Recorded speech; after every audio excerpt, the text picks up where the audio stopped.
அனைத்துலக உயிரோடை தமிழ் ILC தமிழ் உயிரோடை தமிழில் அன்பர்களே, இலக்கின் சிந்தனை வாராந்த இலக்கு இணைய இதழில் பிரசுரிக்கப்படும் ஆசிரியர் தலையங்கம் அதனுடைய விளக்கத்தை உயிரோடை தமிழ் உறவுகளுக்கு எடுத்து வரும் நிகழ்ச்சியாக இலக்கின் சிந்தனை இடம்பெறுகிறது ஒவ்வொரு சனி. இந்த நிகழ்ச்சியில் எங்களோடு தமிழ் அறிஞர் மூத்த ஆய்வாளர் ஃபட்டிமார் மாஸ்டர் அவர்களும் போரியல் ஆய்வாளர் அரசு அவர்களும் இணைந்து விளக்கத்தை தரும் நிகழ்ச்சியாக இந்த நிகழ்ச்சி இடம்பெறுகிறது.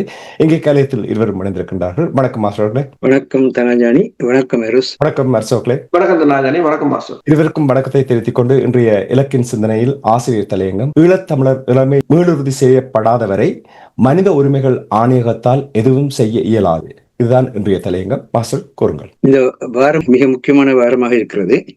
ஒரு பக்கத்தில் பார்க்க போனால் கிரிக்கெட் மேட்சுகளில் ரெண்டு பக்கமும் துடுப்படுத்த ஆடைகளை நாங்கள் அடிக்கடி இந்த அடி போதுமா, இன்னும் கொஞ்சம் வேணுமான்னு சொல்லி சிக்ஸர் அடி கேட்கல, பவுண்டரி அடி கேட்கல எல்லாம் உற்சாகப்படுத்துறதுக்கு குரல் கேட்டிருக்கலாம்.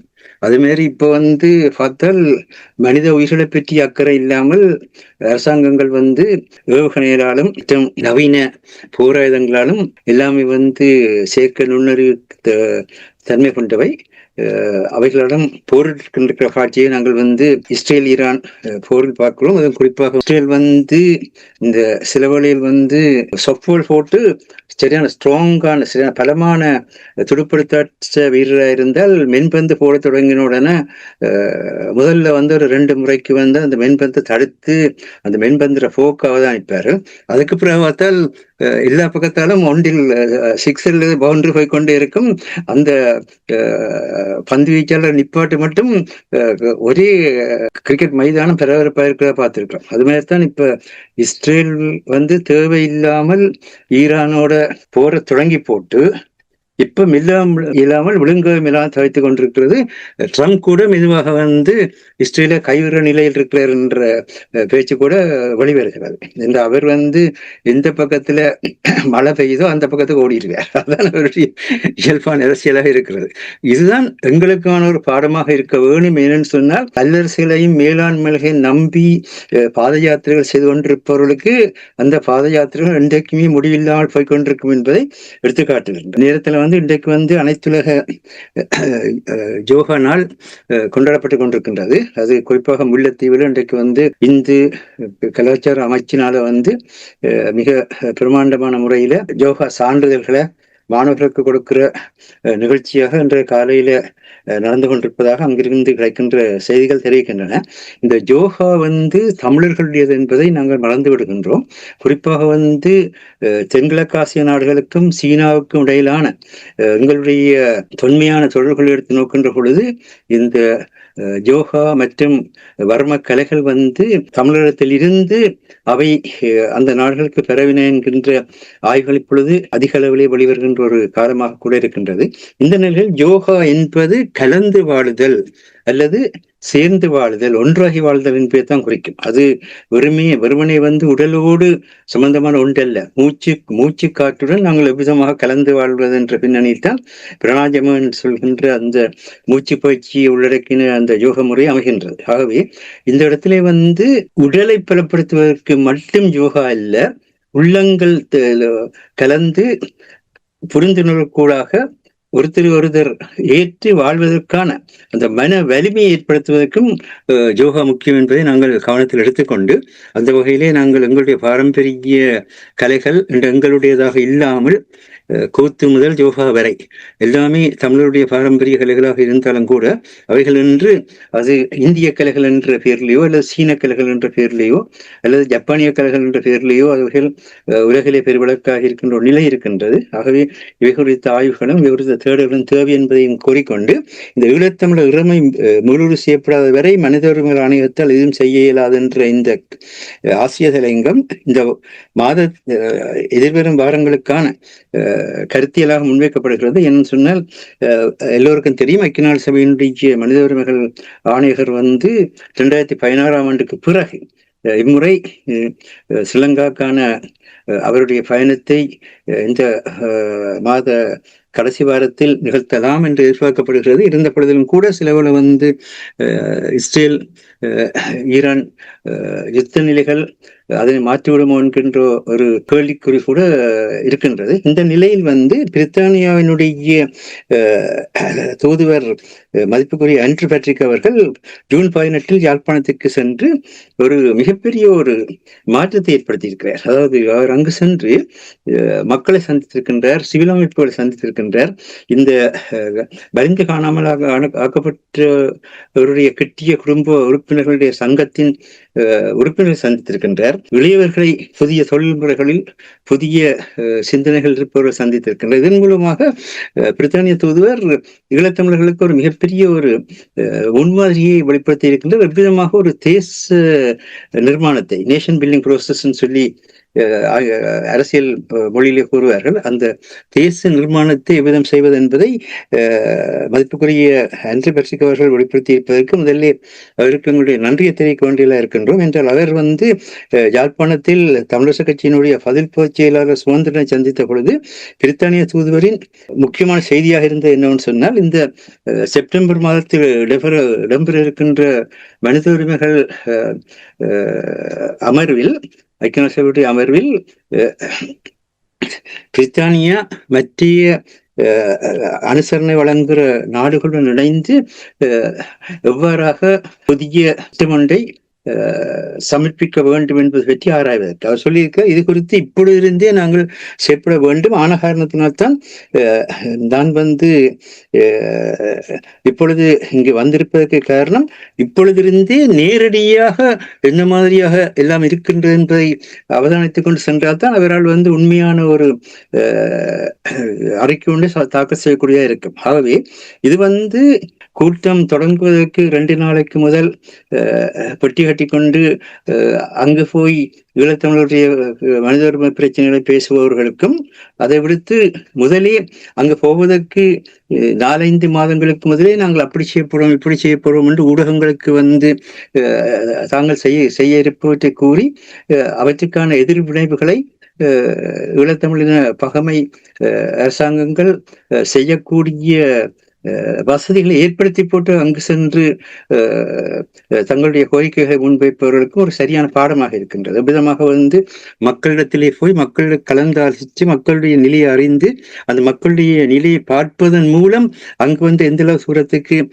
மனித உரிமைகளுடைய தன்மைகள் பேணப்படுகிறது என்பதை காட்சி வழியாக கண் வழியாக அத்தாட்சிப்படுத்தி அந்த பின்னணியிலே செயற்பட வேண்டும் என்பதை பிரித்தானிய தூதரவர்கள் வெளிப்படுத்திய அந்த பின்னணியில் தான் இந்த ஆசிய தலையங்கம் எழுதப்பட்டிருக்கின்றது. அந்த வகையிலே வந்து ஒரு வேளை ஐக்கிய நாடு சபை மனித உரிமை ஆணையாளர் அங்கு செல்வதற்கு உலக அரசியல் சூழ்நிலைகள் ஏதாவது தடங்களை ஏற்படுத்தினாலும் கூட பிரித்தானிய தூதுவர் கூடாக ஈழத்தமிழர்கள் தங்களுடைய கருத்துக்களை வெளிப்படுத்தக்கூடிய ஒரு வாயிலை கூட அவர் திறந்து வைத்திருப்பதை பார்க்கின்றோம். அதே நேரத்திலே அவர் வந்து சிவில் சமூக அமைப்புகளின் பிரதிநிதிகளை சந்தித்த பொழுது அரசாங்கத்தின் பொறுப்புக்கூறலை ஊக்குவிப்பதிலும் அதனை நடைமுறைப்படுத்துவதிலும் சிவில் சமூகத்தின் முக்கிய பங்களிப்பை பிரித்தானியா அங்கீகரிக்கிறது என்று கூறியிருக்கின்றார். இது ஒரு முக்கியமான விடயம். அவர்கள் வந்து அரசியல் கட்சிகளை கூறவில்லை, அரசியல் கட்சிகளை சந்தித்திருக்கின்றார். ஆனால் மக்களோடு இருக்கின்ற மக்களுடைய தன்மையை வெளிப்படுத்துகின்ற மக்களுடைய குரல் தேவையாக இருக்கின்றது என்பதை வெளிப்படுத்தியிருக்கின்றார். ஆகவே அவருடைய அந்த யாழ்ப்பாணத்துக்கான அவருடைய பயணத்தை எடுத்து நோக்கின்ற பொழுது அவர் மிக தெளிவான முறையிலே அங்கு வந்து மக்களுக்கான சமகாலத்தை எப்படி எதிர்கொள்கின்ற குறித்த ஒரு பார்வையை வெளிப்படுத்தி பார்க்கிறோம். அதிலும் குறிப்பாக யாழ்ப்பாண பல்கலைக்கழகத்தின் துணைவேந்தர் பேராசிரியர் ஸ்ரீ சர்க்கரராஜாவையும் யாழ்ப்பாண பல்கலைக்கழகத்தின் மருத்துவ பிற தலைவர் பேராசிரியர் சுரேந்திரனை சந்தித்த பொழுது உயர்கல்வியிலும் முதன்மை மருத்துவத்திலும் நீண்டகால வளர்ச்சிக்கு பிரித்தானியான ஒத்துழைப்புகளை வழங்க உறுதியளித்திருப்பதுடன் யாழ்ப்பாண பல்கலைக்கழக மருத்துவத்துறைக்கும் பிரித்தானியாவின் பர்மிங்ஹாம் பல்கலைக்கழக மருத்துவத்துறைக்கும் இடையிலான ஒத்துழைப்பு குறித்தும் கலந்துரையாடி இருக்கிறார். ஆகவே அவர் வெறுமனே வாயால் பேசாமல் அவற்றை எப்படி செயல்படுத்தலாம் என்ற ஒரு செயற்திட்டத்திலும் போயிருக்கின்றார். இதுதான் மிக முக்கியமான விஷயம். ஒரு அத்தனை ஒரு மிகப்பெரிய ஒரு நாட்டினுடைய தூதுவராக இருந்தும் கூட அவர் மக்களுடன் சென்று மக்களை சந்தித்த அந்த தன்மைக்காக வேண்டி அவருக்கு நாங்கள் நன்றி செலுத்துவது மட்டுமில்லை, அந்த தன்மை நாங்களும் மக்களுடன் போய் இணைந்து ஈழத்தினுடைய புத்திஜீவிகளும் அறிவு சமுதாயமும் தகவல் சமுதாயமும் மக்களுடைய கல்வி தொழில்நுட்பம் வேலை வாய்ப்புகள் பயிற்சிகள் குறித்த வரைபடம் ஒன்று தயாரிக்க வேண்டியதாக இருக்கிறோம். அது உங்களுடைய கையில இல்லை. அது வரைபடம் அப்படியான ஒரு வரைபடம் இருந்தால்தான் ஈழத்தமிழ் மக்களுக்கு மேல் ஆதரவு காட்டுகின்ற உலக அமைப்புகள் உலக பொருளாதார கட்டமைப்புகள் கூட அதை பயன்படுத்தலாம் என்பது மிக முக்கியமான விடயமாக இருக்கின்றது. ஆனால் அத்தகைய ஒரு ரோட் மேப் என்று சொல்வார்கள், அந்த ரோட் மேப் எங்களிடத்தில் இல்லை. அதான் மிகப்பெரிய பிரச்சனையாக இருக்கின்றது. அதே நேரத்திலே அனைத்துலக நிதி முகாமைத்துவ நிறுவனத்தின் யாழ்த்தீவு பெற்ற அனைத்துலக நீர் மேலாண்மை திட்டத்தின் முதலாங்கட்ட நிறைவு பயிற்சியிலும் அவர் கலந்து கொண்டு பிரித்தானிய அங்கு உணவு பாதுகாப்பு மற்றும் காலநிலை மீள்தன்மை குறித்து செலுத்தப்பட்ட கவனத்தை அவதானித்த பின்னர் நிலையான வளர்ச்சியை வலுப்படுத்தும் சமூகங்களை ஆதரிக்கும் மற்றும் இலங்கையில் நீண்டகால மீள்தன்மையை உருவாக்கும் ஆராய்ச்சி மற்றும் புதுமைகளுக்கு நிதியளிப்பதில் பிரித்தானிய பெருமை கொள்கின்ற கூறுகிறார். அவை பிரித்தானியா எதற்காக வேண்டி அந்த நிதியளிப்பை செய்ய போகின்றது என்ற அந்த அந்த அந்த ரெக்குவயர்மெண்ட்ஸ் சொல்வார்கள். அதாவது எது தேவை ஒரு நாடு அங்கு ஈடுபடுவதாக இருந்தால் அது எதனை எதிர்பார்க்கிறது என்பதையும் கூறியிருக்கின்றது. அதில் மிக தெளிவாக இருக்க ஒரு நிலையான வளர்ச்சியை வலுப்படுத்தும் சஸ்டைனபிள் டெவலப்மெண்ட் சொல்வார்கள். அந்த நிலையான வளர்ச்சியை வலுப்படுத்தும் சமூகங்களை ஆதரிக்கும். அதாவது அத்தகைய மாற்றத்தை கொண்டு வர சமூகங்களை நாங்கள் ஆதரிப்போம் என்ற அந்த கருத்தை கூறுகின்ற பொழுது புதுமைகளுக்கு நிதி அளிப்பதில் இளையவர்களுடைய அங்கு அவர் பணம்பொருள் உற்பத்தி செய்கின்ற WS நிறுவனத்திடம் சென்று அங்கு அவர் பணம்பொருள் பொருட்களை அவர் பார்வையிட்டதும் இல்லை, உற்பத்தி பெற்ற பார்வையிட்டதும் இல்லாமல் இந்த பிளாவில அவர் கூழ் குடிக்கிற படம் வெளியாகியது. எவ்வளவு மகிழ்ச்சியாக ஒரு நாட்டினுடைய தூதுவர் பிளாவில அந்த கூழ் எடுத்து குடிக்கின்ற பொழுது அங்கு ஒரு முக்கியமான கருத்தை சொல்லி இருக்கின்றார். இவைகள் தான் வாழ்வாதாரம், இவைகள் தான் உங்களுக்கான பொருளாதாரத்தன்மையை கொண்டு வரக்கூடியது. உங்களோட கையிலேயே உங்களுடைய பொருளாதாரம் இருக்கின்றது. உங்களால் இவ்வளவு சுவையான உணவுகளை தயாரிக்க முடிகிறது, இவ்வளவு மக்களுக்கு பயன்படுகின்ற பொருட்களை உற்பத்தி செய்ய முடிகின்றது, அதை சந்தைப்படுத்த முடியாமல் இருக்கின்றீர்கள். இங்குதான் இந்த பிரச்சனை இருக்கின்றது. இந்த திட்டமிடல் என்ற அந்த தன்மை, அந்த திட்டமிடல் நேர முகாமைத்துவத்துடன் சம்பந்தமானது. அது நேர முகாமைத்துவம் இல்லாமல் நேரம் கடந்த ஏற்பாடு தமிழ் செல்வார்கள் கண்கட்ட பிறகு சூரிய நமஸ்காரம் உண்டு.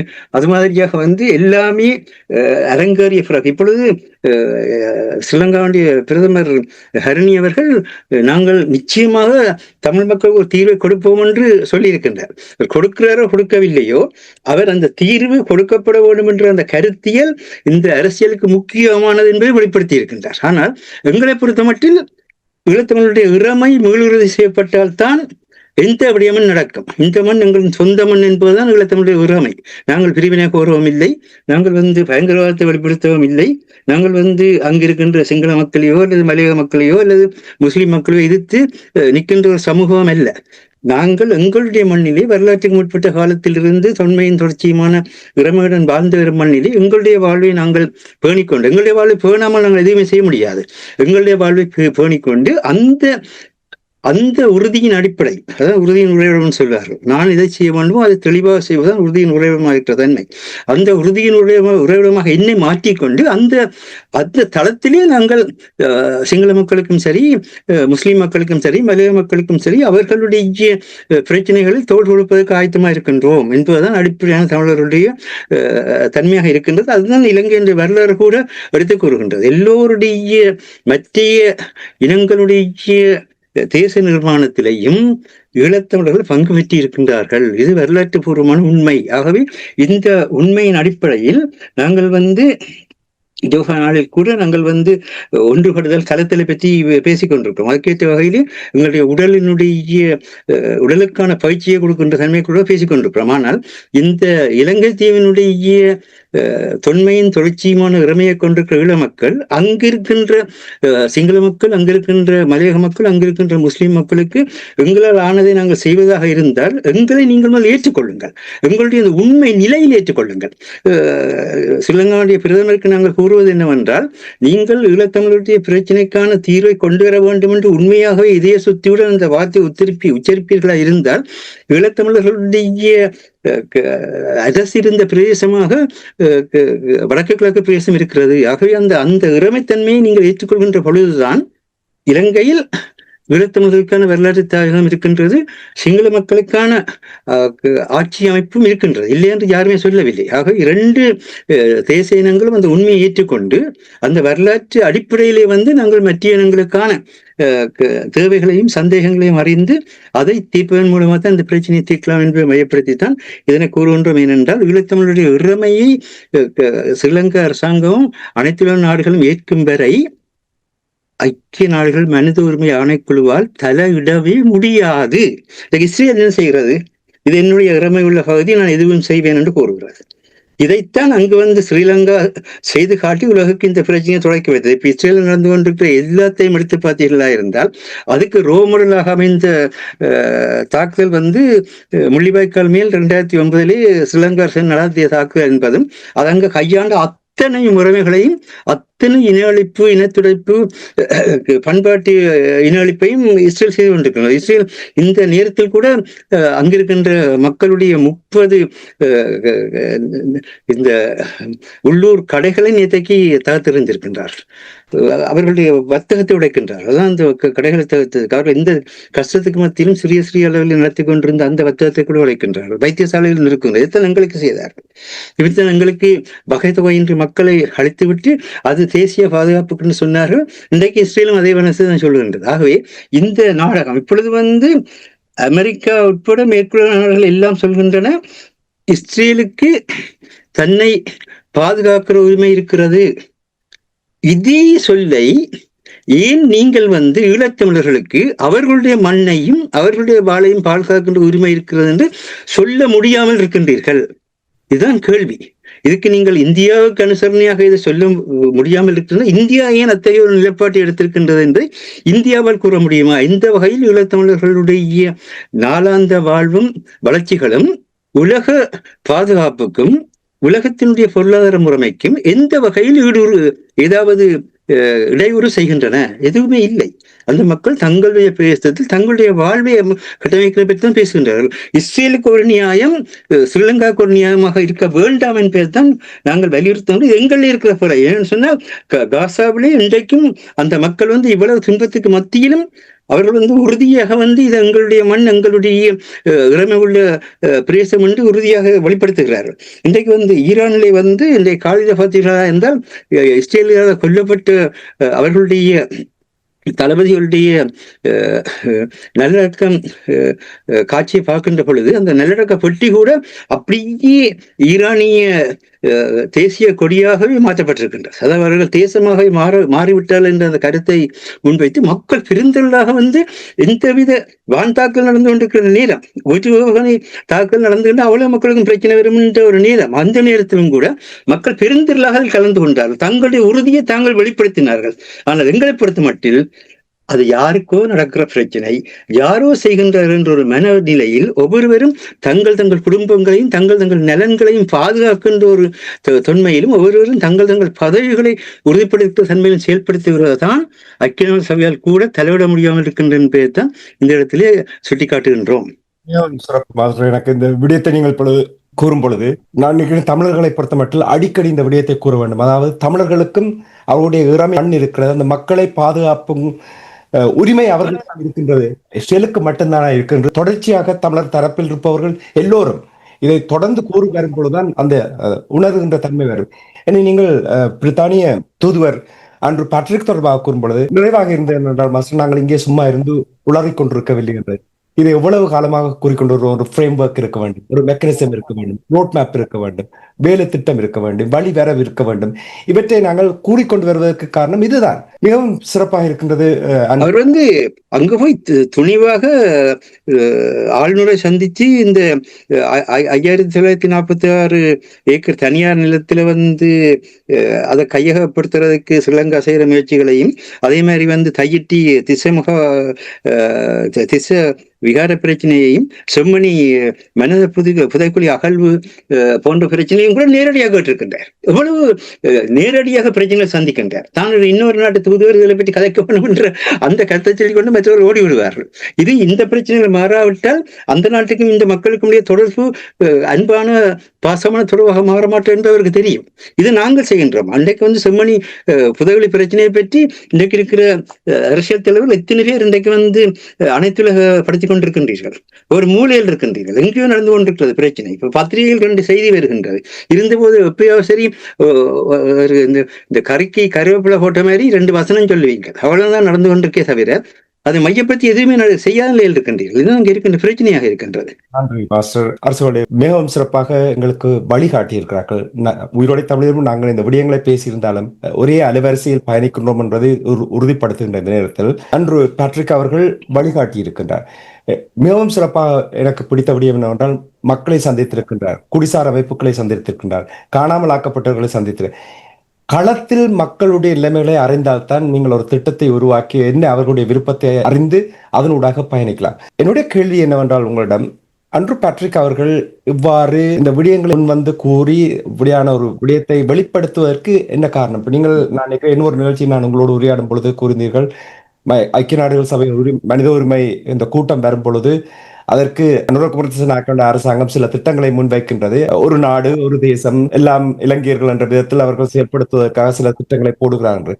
ஆனால் இங்கே பிரித்தானியாவுடைய தூதுவர் அன்று பேட்ரிக் அவர்கள் வந்து இவ்வாறு கூறுவதும் இவ்வாறு வழிகாட்டுவதற்கும் என்ன நோக்கம் என்று நீங்கள் கருதுகிறீர்கள்? இது எவ்வளவு ஆக்கப்பூர்வமான விடயமாக நீங்கள் பார்க்கிறீர்களா? உண்மைதான். என்னென்று சொன்னால் ஆண்ட்ரூ பேட்ரிக் அவர்களுடைய இந்த வரவு அவர்கள் பல விடயங்களை இந்த மேற்குலக நாடுகள் நேரடியாக சொல்ல மாட்டார்கள். என்னென்று சொன்னால் அது அவர்களுக்கு அந்த இலங்கையின் அரசியலிலும் சரி பிராந்திய அரசியலிலும் சரி அவர்களுக்கான இக்கட்டான சூழ்நிலைகளை ஏற்படுத்திவிடும். உதாரணமாக நீங்கள் பார்க்கலாம், ட்ரம்புக்கும் அவர் இந்த புலனாய்வுத்துறை அதிகாரி கபாட்டுக்கும் இடையிலான முருகல்கள், சில வார்த்தைகள் சில சொற்பதங்கள் அந்த அரசியலில் இருக்கும் போது சிலவற்றை அவர்கள் பயன்படுத்த முடியாது. ஆனால் அவர்களின் செய்கைகள் உங்களுக்கான ஒரு சில சமிக்கைகளாக இருக்கும். இப்ப இந்த ஆண்ட்ரூ பேட்ரிக்கின்ற செயற்பாடு என்னவென்று சொன்னால், இந்த தமிழர் தரப்பை பொறுத்தவரையில் ஏதோ ஒரு வகையில் அந்த தற்போதைய இலங்கையின் வெளிவார கொள்கைகளில் இருந்து வெளிவர வேண்டும் என்பதை தெளிவாக சொல்கிறார். இப்ப நாங்கள் இலங்கையின் நாடாளுமன்றத்துக்குள்ள இருந்து கொண்டு இலங்கையின் வெளிவார கொள்கைகளுடன் பயணிக்கிறோமே தவிர தமிழர்களுக்கு என்ற ஒரு வெளிவார கொள்கை இல்லை, துப்புரவாக இல்லை, அதை பற்றி சிந்திப்பது கூட இல்லை. அதைத்தான் அவர் மறைமுகமாக கூறுகிறார். என்றால் உங்களுக்கான ஒரு பொருளாதாரத்தை கட்டியமைத்துக் கொள்ளுங்கள், உங்களுக்கான ஒரு சந்தை வாய்ப்பை உருவாக்கி கொள்ளுங்கள், அதை ஏற்படுத்த வேண்டும் என்று சொன்னால் மக்களுடன் மக்களாக இவ்வளவு தூரத்துக்கு நீங்கள் பயணிக்க வேண்டும். முறையில் அரசியல் என்பது மக்களுக்கு இருந்து அல்லது கிராமங்களில் இருந்து உருவாக்கப்பட வேண்டும். மக்களுடன் பயணியுங்கள் என்ற தொடர்பாகத்தான் இதற்கு ஒரு வலி சேர்ப்பது போலதான் ரணில் விக்ரமசிங்க, முன்னாள் இலங்கையின் அரசு தலைவர் ரணில் விக்ரமசிங்கா நேற்று ஒரு கருத்தை சொல்லியிருக்கிறார். இலங்கை பிரிக்ஸ் அமைப்பில் இணைய வேண்டும். அந்த அமைப்பு கிட்டத்தட்ட 11 நாடுகளை கொண்டிருக்கின்றது. உலகில இருக்கிற அத்தனை பொருளாதார அமைப்புகள் என்று அவர் கூறுகிறது G20, G7 போன்ற நாடுகளை கூறுகிறார். அந்த அமைப்புகளை விட பொருளாதாரத்தில் பலம் வாய்ந்த நாடுகளை கொண்டிருக்கின்றது. அதாவது இந்த ரஷ்யாவை எல்லோரும் தனிமைப்படுத்தியதாக கூறினார்கள். ஆனால் நிலைமை அவ்வாறு இல்லை. ரஷ்யா மேலும் மேலும் வளர்ந்து கொண்டு விரிவாக்கம் பெற்றுக் கொண்டு போகிறது என்று கூறியிருக்கின்றார். அப்ப ரணில் விக்ரமசிங்காவின் இந்த கருத்துக்கும் ஆண்ட்ரூ பேட்ரிக்கின் இந்த பயணத்துக்கும் இடையிலான பல செய்திகள் இருக்கின்றன. ஆனால் இதை நாங்கள் அரசியல்வாதிகளும் அமைப்புகளும் என்ன செய்கிறோம்? சும்மா அவர்கின்ற பயணம் ஒரு பயணம், அவர் அதை குடித்தார், இதை குடித்தார், போய்விட்டார் என்று இல்லை. அரசியல்வாதிகளை பொறுத்தவரையில் அவங்க ஒரு டிஷ்யூ பேப்பரை தந்தாலும் அதுல ஒரு அர்த்தம் இருக்கும் என்றுதான் பிரச்சனை. சில விடயங்களை நேரடியாக அவங்க பேச முடியாது, கலைக்க முடியாது. அதனை அறிந்து கொள்ள வேண்டும். அதற்காகத்தான் சிந்தனை பள்ளிகள் இருக்கின்றன. இப்ப நீங்க பாத்தீங்கன்னு சொன்னால் அமெரிக்கால படைத்துறை ரீதியாக என்றாலும் சிந்தனை பள்ளிகள் இருக்கின்றன, பொருளாதாரத்துக்கும் சிந்தனை பள்ளிகள் இருக்கின்றன, மாற்றுக் கொள்கைகளுக்கான அமைப்புகள் இருக்கின்றன, சிவில் அமைப்புகள் இருக்கின்றன. ஏனென்றால் அந்த தேசத்தின் அல்லது அந்த மக்களின் அந்த நாட்டின்டையோ அரசியல் பொருளாதார வெளிவிவகார கொள்கைகள் படைத்துறை கொள்கைகளை வடிவமைப்பதற்கு அவர்கள் ஆலோசனைகளை வெளியில் இருந்து வழங்கி கொண்டிருப்பார்கள். ஏனென்றால் எல்லோரும் அமைச்சர்களாகவும் எல்லோரும் அதிகாரிகளாகவும் இருந்துவிட முடியாது. அப்ப இவ்வாறான ஆலோசனைகள் கிடைக்குமாக இருந்தால் தமிழ் மக்களை பொறுத்தவரையில் தமிழ் அமைப்புகளாக இருக்கலாம், தமிழ் அரசியல்வாதிகளாக இருக்கலாம், யாரும் அவற்றை கேட்பது கிடையாது. எழுந்தமானமாக யார் வந்தாலும் யார் போனாலும், இந்தியா ஒரு அபிவிருத்தி திட்டத்தை செய்தாலும், இந்தியா ஒரு நடவடிக்கையை மேற்கொண்டாலும், சீனா ஒரு அபிவிருத்தியை செய்தாலும், அல்லது மேற்குலக நாடுகள் ஒரு அபிவிருத்தி செய்தாலும், இந்த அதிகாரிகள் யாழ்ப்பாணம் வந்தாங்க, வவுனியா வந்தாங்க, அவர்கள் வந்தார்கள், அரிசியை கொடுத்தார்கள், போனார்கள் என்றுதான் பார்க்கிறார்களே தவிர அந்த அரிசிக்கு பின்னால் இருக்கிற அரசியல் அது ஏன் வந்தார்கள் என்றதை நாங்கள் உற்று நோக்குவதாக இல்லை. எங்களிடம் நீங்க பார்க்கலாம், எங்களிடம் இந்த இனப்படுகொலை தொடர்பான ஆவணங்களை சேகரிப்பது, பாதுகாப்பது என்ற ஐக்கிய நாடுகள் சபையின் நடவடிக்கையாக இருக்கலாம், இந்த அனைத்துலக சமூகத்தில் கொண்டு செல்லப்பட்ட இந்த இனப்படுகொலை தொடர்பான கருத்துருவாக்கங்களாக இருக்கலாம் என்று பல ஒரு வலுவான காரணிகள் எங்களிடம் இருக்கின்றன. நாங்கள் முன்னகர்வதற்கு அதை நாங்கள் சரியாக பயன்படுத்த முடியவில்லை. ஒன்று, நாங்கள் அரசியலுக்காக, உள்ளூர் அரசியலுக்காக கூட மோதிக்கொண்டிருக்கின்றோம். அங்கு உள்ளூர் அரசியலுக்காக மோதிக்கொண்டிருக்கிறோம். இங்கிருக்கிறவர்கள் அவற்றை ஊக்குவிப்பது, அதனை ஒரு படம் பார்ப்பது போல பார்த்து கொண்டிருக்கிறார்கள். அதாவது சினிமா படம் பார்ப்பது போல அந்த சண்டையாம் இந்த சண்டையாம் என்று சமூக வலைத்தளங்களும் அதிலும் பார்த்து விட்டு தங்கள் காலத்தை கழித்து விட்டு ஏதாவது ஒரு நாள் வந்தால் அதை கொண்டாடி விட்டு அப்படியே கலைந்து போய்விடுகிறோம். அப்ப இன்னும் அந்த அரசியலுக்கு இப்ப இவ்வாறான அதிகாரிகள் வரும்போது, இப்ப மனித உரிமைகள் ஆணைக்குழுவின் ஆணையாளர் போக்கட்டு வரப்போகிறார், அப்போது அவரை எவ்வாறு ஹேண்டில் பண்ணுவது? இலங்கை அரசு ஏன் அவரை அழைத்திருக்கின்றது? நாங்கள் அதற்கு அடுத்ததாக எதிர்வினை எண்ணத்தை ஆற்ற வேண்டும் என்பது தொடர்பாக கூட நாங்கள் ஒரு வரைவை அல்லது அதற்கான ஒரு சிறந்த திட்டமிடலை எல்லோருமாக இணைந்து உருவாக்கினோம் என்றா? இல்லை. ஏனென்று சொன்னால் நாங்கள் இப்போது உள்ளூராட்சி சபையில தான் நின்று கொண்டிருக்கிறோம். பிரச்சனை இல்லை, உள்ளூராட்சி சபைகளை சீரமைக்க வேண்டும், அதை ஒழுங்காக நடத்த வேண்டும், அது ஒரு புறம் இருக்கட்டும். ஆனால் இவ்வாறான நிகழ்வுகளையும் நாங்கள் முக்கியத்துவம் கொடுக்க வேண்டிய ஒரு தேவை இருக்கின்றது. பிரித்தானியாவுடைய தூதுவர் தொடர்பாக நாங்கள் இப்பொழுது பேசும் பொழுது, பிரித்தானியாவுக்கு பொறுப்பு இருக்கிறதா? ஈழத்தமிழர்கள் விவகாரத்தை தொடர்ச்சியாக ஏதோ ஒரு வகையில் சரியாக பதப்படுத்தி சரியான ஒரு முடிவு கொண்டு வருவதற்கு பொறுப்பு இருக்கிறதா? பிரித்தானியாவுக்கு முற்றுமுழுதான பொறுப்பு பிரித்தானியாவிடம் தான் இருக்கின்றது. அதனை நாங்கள் பல தடவைகள் கூறினாலும் அதற்கான சரியான அழுத்தங்களையும் சரியான வகையிலும் அதனை பிரித்தானியாவிடம் கொண்டு செல்லவில்லை. பிரித்தானியாவையும் இந்தியாவையும் போட்டு ஒன்றாக குழப்பி விடுகிறோம். அவற்றை தனித்தனியாகத்தான் பல நாடுகளை நாங்கள் தனித்தனியாகத்தான் ஹேண்டில் பண்ண வேண்டும். வெளிவார கொள்கை என்றது அவ்வாறுதான். பல நாடுகளை அவங்க ஒருங்கிணைத்து கையாள்வது கிடையாது. அப்ப என்றால் பிரித்தானியாவை பொறுத்தவரையில் அவர்கள்தான் இந்த பிரிந்திருந்த ராஜ்யங்களை ஒன்றாக்கினார்கள். அதன் பிற்பாடு கூட சுதந்திரத்தை வழங்கிவிட்டு போனோடு இலங்கைக்கு வழங்கிவிட்டு போனாலும் 72ஆம் ஆண்டு வரையிலும் அந்த இலங்கையில் இருக்கிற ஏனைய மக்களின் பாதுகாப்பு பிரித்தானியாவுடன் இருந்தது. அதன் பிற்பாடு அது பறி போன போது கூட நாங்கள் அப்போதே அதிலிருந்து வெளிவந்திருக்க வேண்டும். இப்ப மாஸ்டர் கூட இதை அடிக்கடி கூறியிருக்கின்றார். இல்லை, இப்போது அண்மையில் நீங்கள் கொழும்பிலிருந்து வெளிவருகின்ற டெய்லி மிரர் பத்திரிகை பார்த்தீர்கள் என்று சொன்னால் அவங்க ஒன்றை சொல்கிறார்கள், நாங்கள் சுதந்திர தினத்தை கொண்டாடுவதை விட 72ஆம் ஆண்டு ஏற்பட்ட அந்த குடியரசு தினத்தை அதைத்தான் கொண்டாட வேண்டும். ஏனென்று சொன்னால் அப்போதுதான் இலங்கைக்கு முழுமையான இலங்கைக்கு என்று அவங்க சொல்வது சிங்களவர்கள், பௌத்த சிங்களவர்களுக்கு முழுமையான அதிகாரம் கிடைத்தது என்று கூறுகிறார்கள். என்னென்று சொன்னால் அதுவரையிலும் இல்லை, பிரித்தானியாவுடன் தான் ஏனைய மக்கள் இந்த பாதுகாப்போ அல்லது அவர்கள் இளமையோ இருந்தது. ஆனால் அதனையும் எந்த விதமான ஒரு என்னென்னு சொல்றது, ஏனைய மக்களின் கருத்துக்களை உள்வாங்காத அவர்கள் வழங்கியது மிகப்பெரிய தவறு. இப்ப பல தவறுகள் பிரித்தானியா அரசிடம் இருக்கின்றது.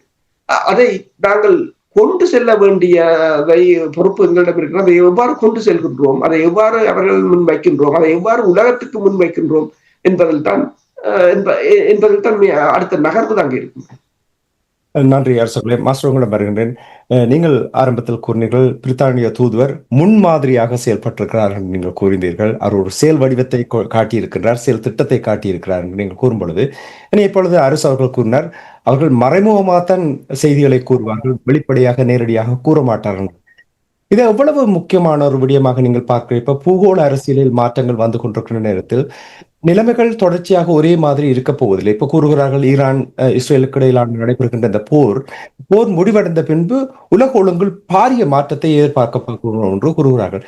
இந்த குறிப்பிட்ட நேரத்தில் ஆண்ட்ரூ பேட்ரிக் அவர்கள் கூறுகின்ற விடயங்கள் எவ்வளவு முக்கியம் தமிழர் தரப்பை பொறுத்த மட்டும் அவதானிக்கிறீர்கள்? எவ்வளவு தாக்கத்தை நீங்கள் ஏற்படுத்தலாம் என்றால் உங்களுடைய உடல் மொழியில் சிறப்பான விடயத்தை அவர்கள் வெளிப்படுத்தியது போல் நான் அவதானித்தேன். நீங்கள் கூறுங்கள், இது ஒரு சந்தர்ப்பமா, சாத்தியமா? அது இப்பொழுது அரசு கூட அதை தெளிவாக கூறுறாங்க. அதாவது இப்பொழுது அவர்கள் நேரடியாகவே சொல்கின்றார்கள், ஆட்சி மாற்றத்தை ஏற்படுத்துவதுதான் இந்த போர்களுடைய நோக்கம். இந்த போர்களுடைய நோக்கம் அவர்களுக்கு சாதகமான ஆட்சி மாற்றத்தை உலக வல்லாண்மைகள் பிராந்திய மேலாண்மை ஏற்படுத்த பார்க்கின்றன. அது இயல்பு, அரசியல் இயல்பு.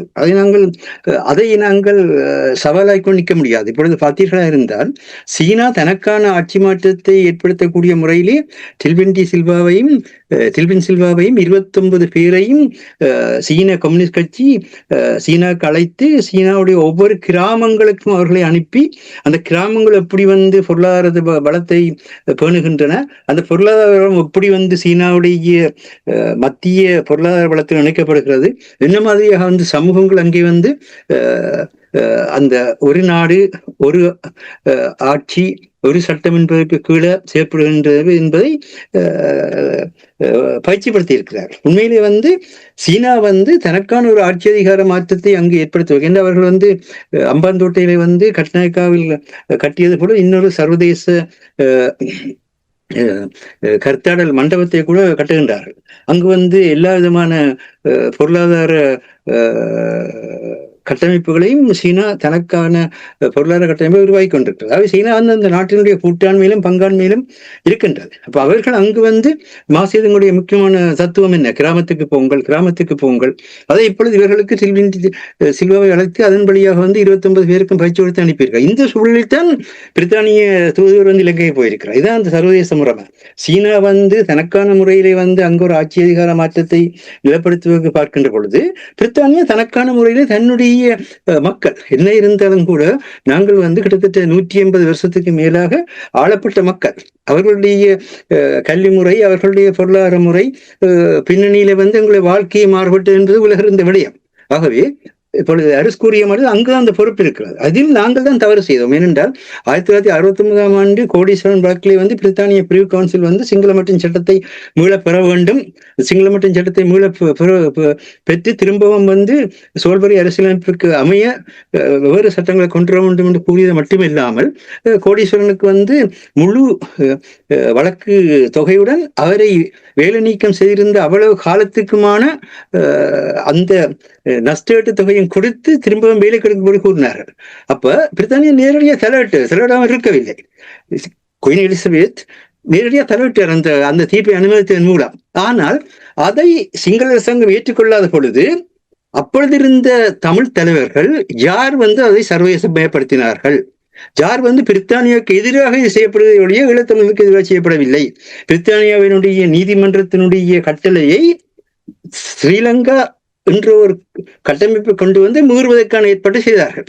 அப்ப பிரித்தானியாவுக்கு எதிரான ஒரு செயற்பாடு அங்கு நடைபெற்றது. தமிழ் மக்களுக்கு எதிரான செயற்பாடு நடைபெறவில்லை. அரசு கூறியது போல ஈழத்தமிழர்களுடைய திறமையினுடைய உச்சமாக பிரித்தானிய பிரிவு கவுன்சில் தான் இருந்தது. அந்த அடிப்படையில் தான் அவர்கள் மதங்களுக்கோ அல்லது இனங்களுக்கோ எதிரான சட்டங்கள் இலங்கை பாராளுமன்றத்தில் நிறைவேற்றப்பட்டால் அவர்கள் பிரித்தானியாவுக்கு மேல்முறை செய்யலாம் என்று கூறியிருந்தார்கள். அவை தெளிவாக தான் அவர்கள் செயற்பட்டார்கள். ஆனால் நாங்கள் அதை பயன்படுத்தினோமா? ஸ்ரீமா பண்டாரநாயக்காக அதை எதிர்த்த பொழுது ஏன் அது சர்வதேச நிலையிலே பிரித்தானியாவுக்கு எதிராக செயற்படுத்தப்படுகின்ற ஒன்று, அதன் மூலமா தான் தெற்காசியானுடைய பொருளாதார முறைமையை மாறிச்சுது, தெற்காசியான அரசியல் முறையை மாறிச்சுது. அந்த கோடீஸ்வரன் வழக்கு தீர்ப்பு என்பது தெற்காசியாவினுடைய அரசியல் போக்கை மாற்றிய ஒரு தீர்ப்பு. அதன் பிறகுதான் இந்தியாவினுடைய முக்கியத்துவம் பெறுகின்றது. ஏன்னு சொன்னால் அது பர்யந்தம் பிரித்தானியாவுடைய பாதுகாப்பில் இருந்த ஈழத்தமிழ் மக்கள் பிரித்தானிய பாதுகாப்பை தொடர்ந்து பேணாமல் இந்தியாவுடைய பாதுகாப்பு சென்றார்கள். இந்தியாவுடைய பாதுகாப்பு இவர்கள் தான் சென்றார்கள். இந்தியா வலுக்கட்டாயமாக அங்கு எதையும் செய்யவில்லை. அப்ப இவர்கள் சென்ற அந்த சூழலில் இந்தியா தனக்கான அந்த சந்தர்ப்பத்தை இன்று வரை பயன்படுத்துகிறது. ஆகவே இந்தியாவையோ பிரித்தானியாவையோ குறை கூறுவது எந்த பயனும் இல்லை. நாங்கள் எப்படி செயற்படுகிறோம் என்பதைத்தான், அதால் தான் தமிழ் சொல்லி பிடிச்சது. தீது நன்றும் பிறகு சொன்னதுக்காகத்தான். உனக்கு வர நன்மையோ உனக்கு வர தீமையோ வந்து மற்றவரிடத்திலிருந்து வராது. நீயே செய்து போட்டு பிறகு நீயே வந்து அப்ப அதுக்கு என்ன தேவை? மக்களோட கலந்தாலோசிக்க வேணும், துறைசார் அமைப்புகளை ஒருங்கு சேர்க்க வேணும், வர்த்தக கட்டமைப்பு உருவாக்க வேணும். இந்த வர்த்தக கட்டமைப்பு உலகத்துக்கு இந்த தமிழர் விடுதலை கூட்டணி காலத்துல அந்த மாற்றங்கள் நடந்து கொண்டிருந்த காலத்துல இலங்கைக்கான தமிழருக்கான வர்த்தக கட்டமைப்பு இருந்ததா? இருக்க இல்லை. வர்த்தகம் தான் பொருளாதாரத்தினுடைய அடிப்படை. இப்போ பார்க்க போனீங்கன்னா இப்ப நாங்கள் 3 விஷயத்துல சொல்லியிருந்தோம். முந்தைய ஆசிரியர் அங்கத்துல இன்றைய நிலப்பாடுகளை நாங்கள் எப்படி எதிர்கொள்றதுன்றதுக்கு இன்றைக்கு ஐக்கிய நாடு சபையில வேலை செய்கிற பலர் சொன்னது என்னென்றால், ஐக்கிய நாடு சபையில மனித உரிமை ஆணைக்குழுவுக்கு போதிய சான்றுகள் இருக்குது, கொடுக்கப்பட்டிருக்குது. ஆனால் அதை எப்படி நடைமுறைப்படுத்துறது என்பதும் இப்ப சிக்கலா இருக்குது. ஆகவே சான்றுகள் தேவை என்று மேலும் ஓடிக்கொண்டு திரிக்காமல் இருக்கிற சான்றை வைத்து எப்படியாக வந்து அந்த அடுத்த கட்டத்துக்கு நகர்றதை பற்றி சிந்திங்கள்னு சொல்லி சொன்னார்கள், நேரடியாக சொன்னார்கள். அப்படி அதுக்காகத்தான் நாங்கள் இந்த தலையங்கத்திலே இந்நேரத்தில் ஐக்கிய நாடு மனித உரிமை ஆணையத்துடன் பணியாற்றிய தன்னார்வ அமைப்புகள் ஆணையத்துடன் தேவையான அனைத்து சட்ட நடவடிக்கைகள் எடுக்கும் அளவுக்கு சான்றுகள் இப்பொழுது உள்ளன. இந்நிலையில் அதனை எவ்வாறு நடைமுறைப்படுத்துவது என்பது இதற்கான சான்றாதாரங்களை ஆவணப்படுத்தும் அலுவலகத்தை அமெரிக்காவின் இன்றைய நிலைப்பாடுகளால் நிதியளிப்பில்லாத மூடப்பட்டு விடாத தடுப்பதும் இன்றைய சமூகத்தின் தேவையாக உள்ளது என கூறியுள்ளனர்.